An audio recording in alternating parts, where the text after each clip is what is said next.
Deep into cold and silent space, a small alien ship moved slowly through a broken star system. The light from a nearby dead star was weak and gray. Pieces of old planets floated like ghosts, spinning without purpose. There was no life here, no sound, no hope, only darkness. Inside the damaged alien ship, Captain Zero stood near the cracked control panel. His four eyes stared at the warning lights that blinked again and again. The ship was barely alive. Power was low. Oxygen was thin. His crew was tired, scared, and slowly losing hope.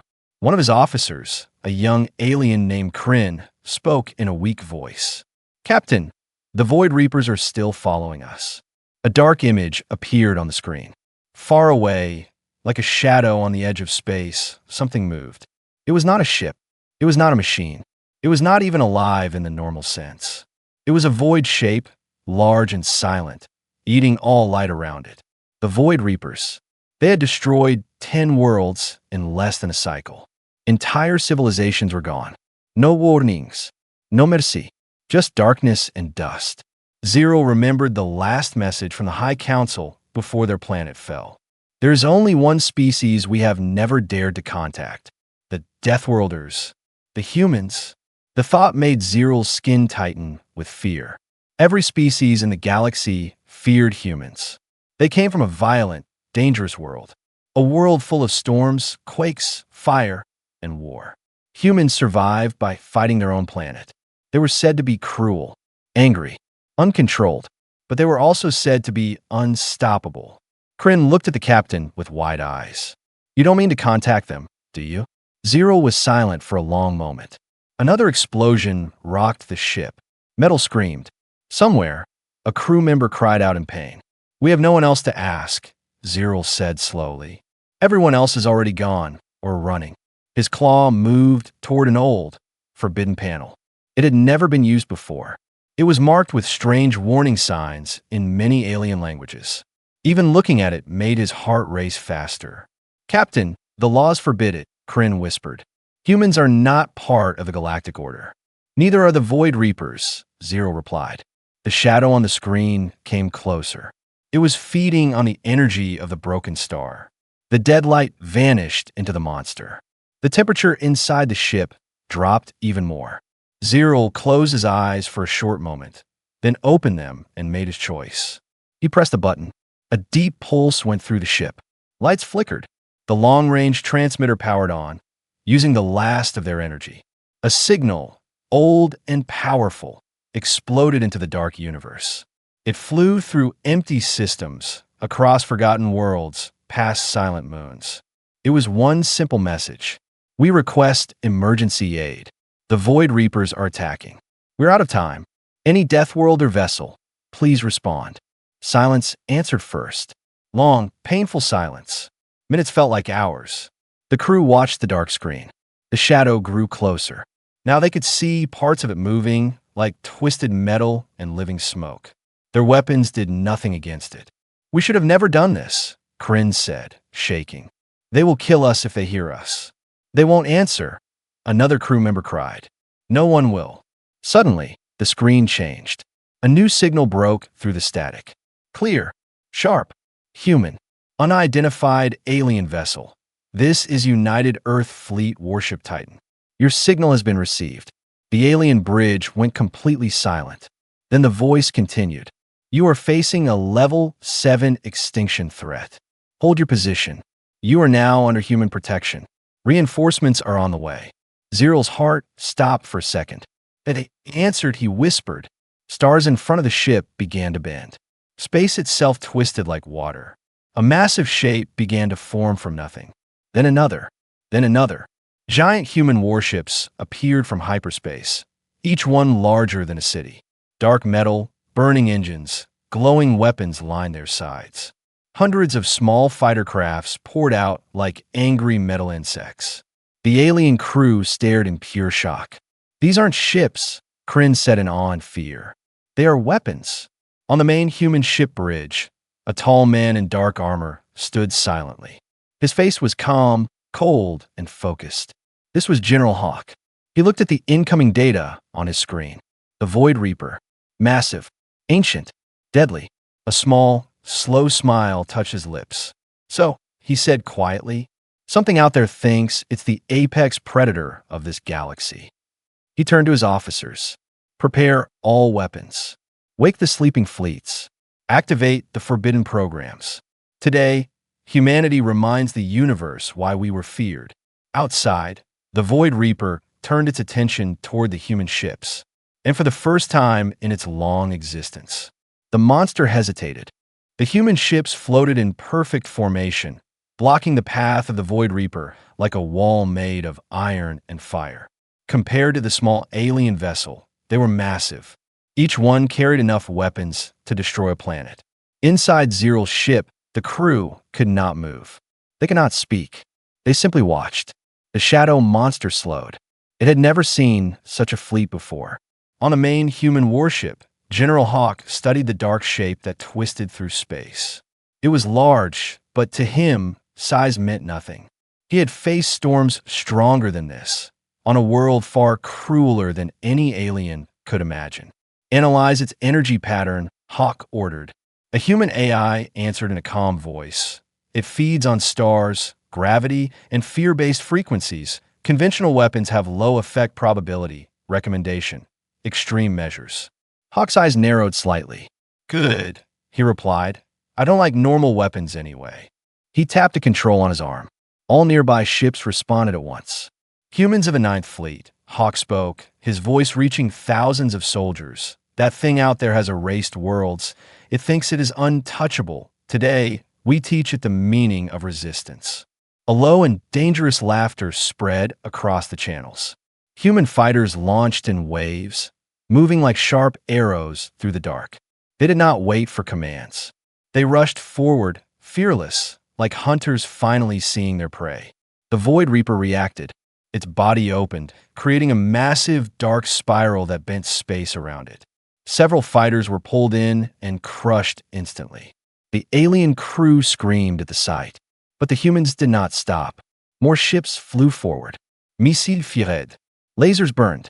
Shockwaves filled the space between them. None of this was normal alien technology.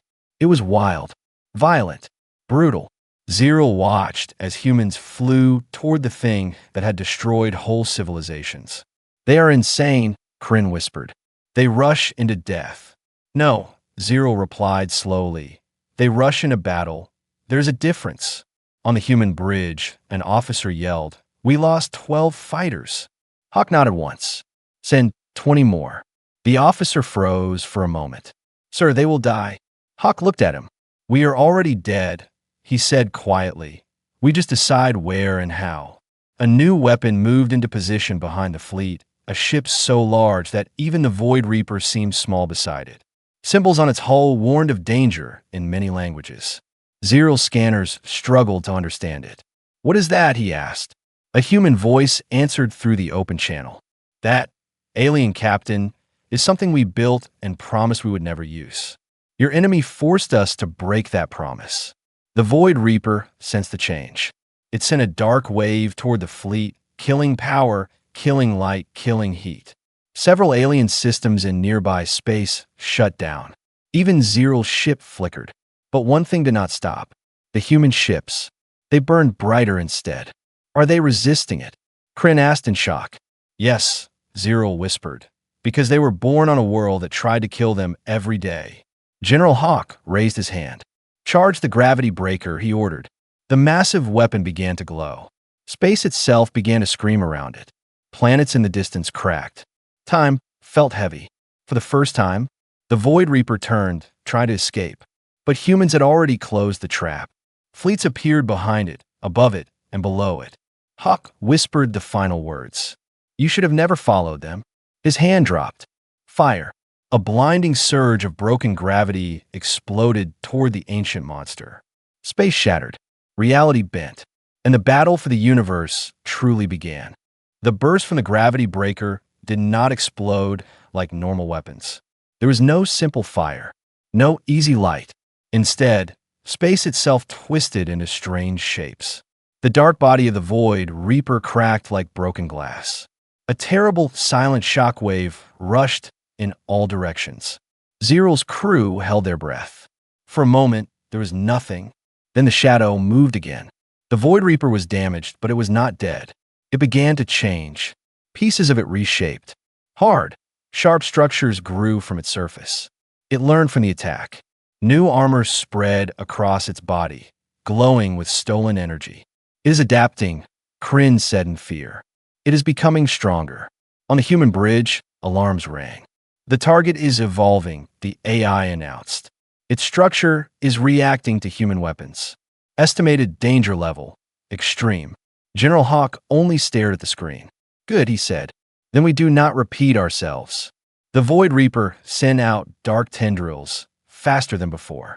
They struck 3 human ships and wrapped around them. Metal screamed as the ships were crushed. Inside, hundreds of human lives were lost in seconds.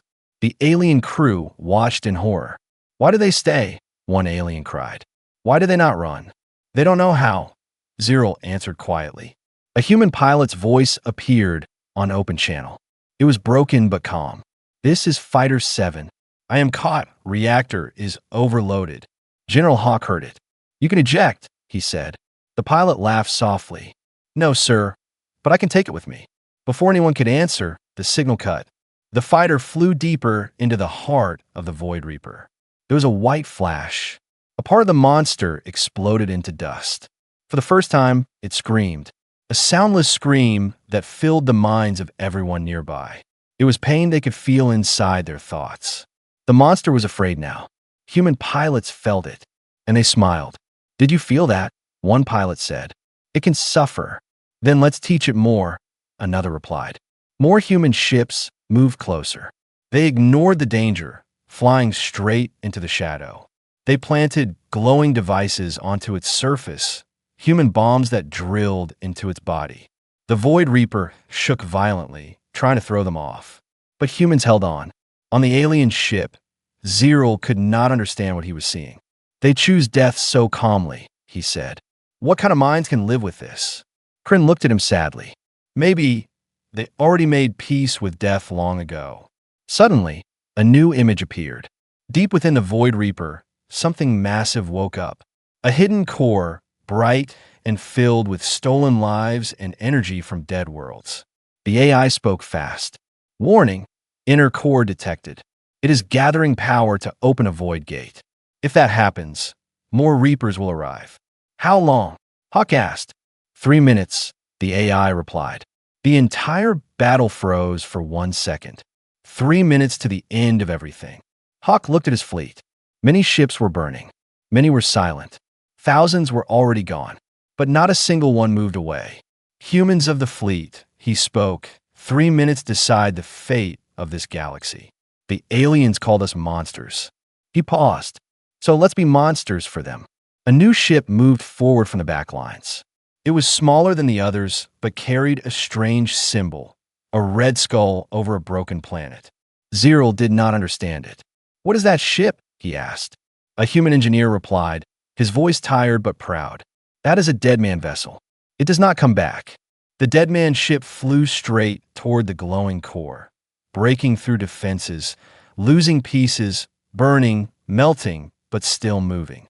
Inside, a single human stood at the center console. His name was Captain Rain. He recorded a last message. History will forget my face, but remember this moment. Wherever humans walk, darkness will fall back. Then he pushed the final switch. The ship entered the core. The light became so bright that everyone had to turn away. Time stopped.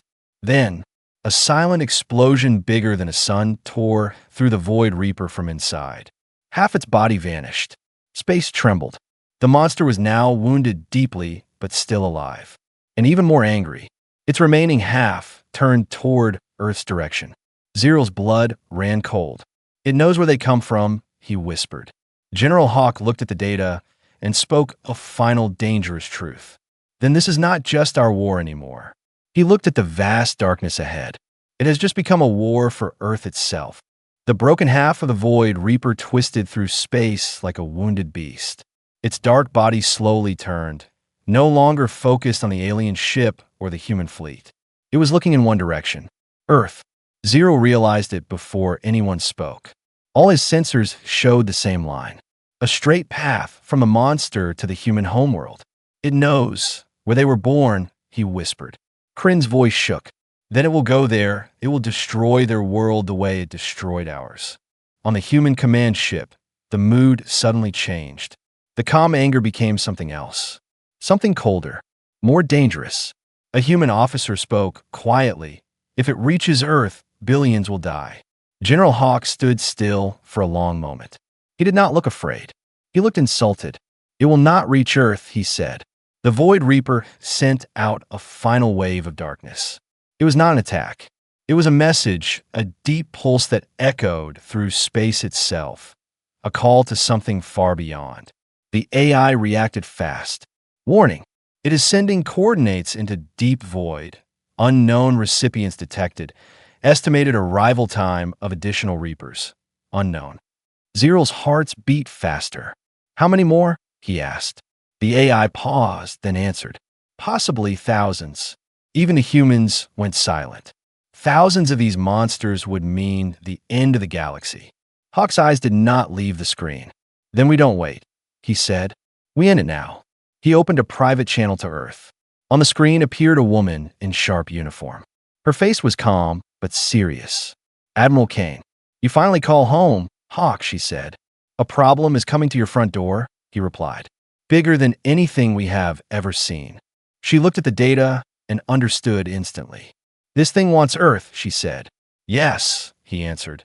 And I need permission to use the forbidden line. Admiral Kane did not answer right away. You know what that means, she said quietly. Once we use them, the galaxy will never look at us the same way again.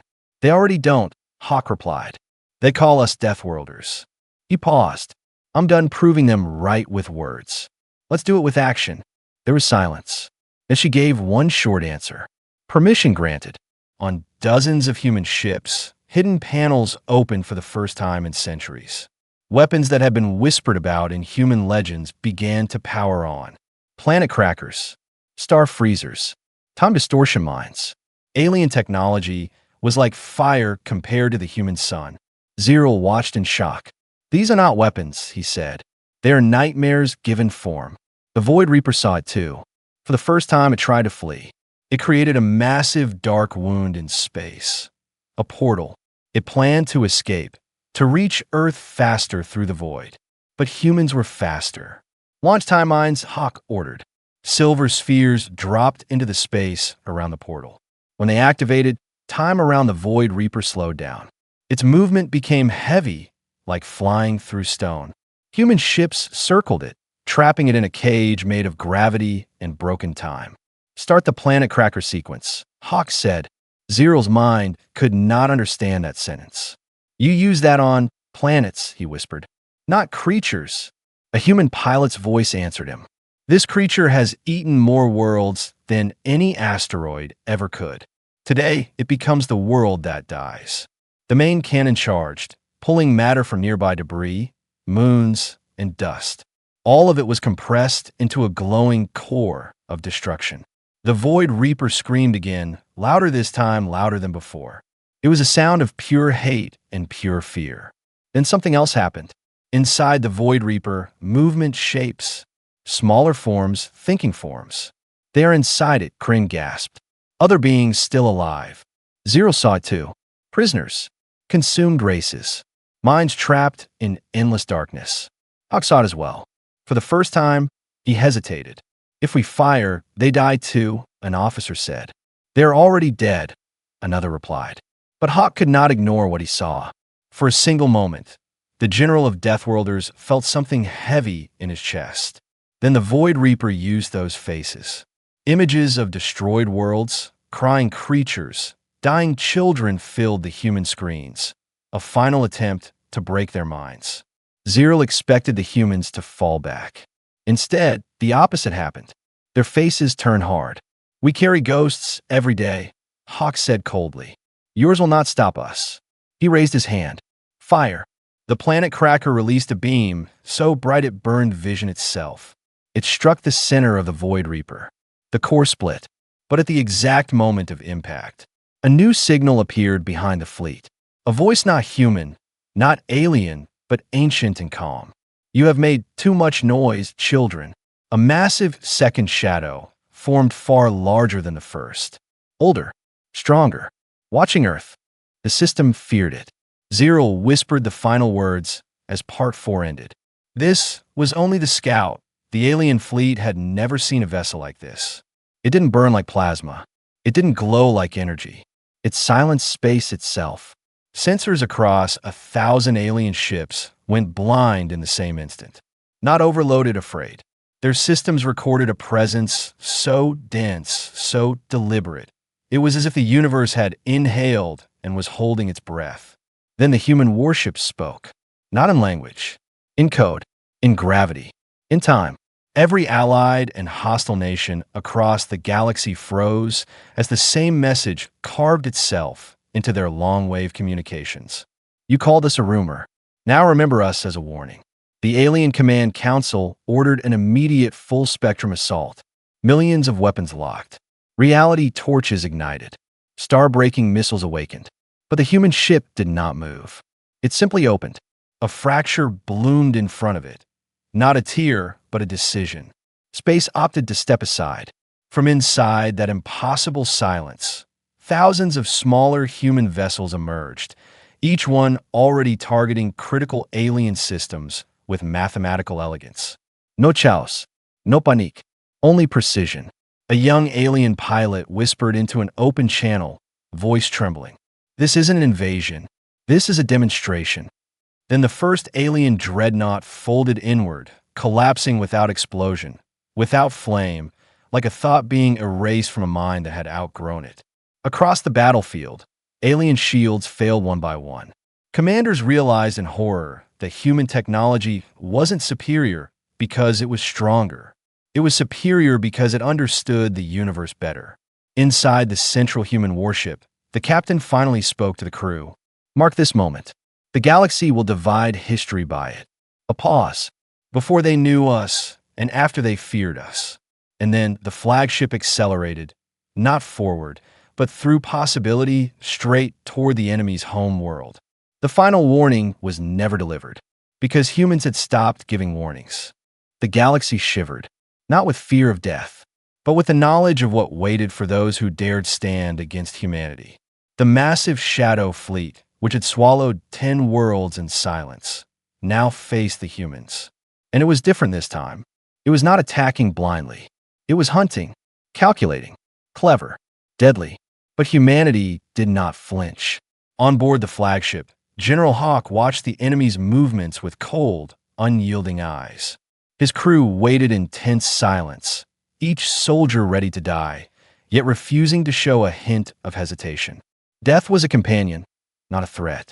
Prepare the exterminators, Hawk ordered, and set the gravital anchors on every trajectory. Alien officers on Zero's ship panicked as they realized what was happening.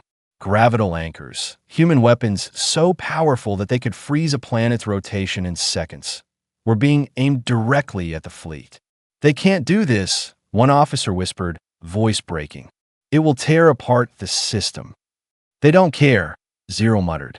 They never do. The first human vessel struck. Gravity itself screamed as alien dreadnoughts were pulled into impossible orbits, crushed by forces they had never conceived.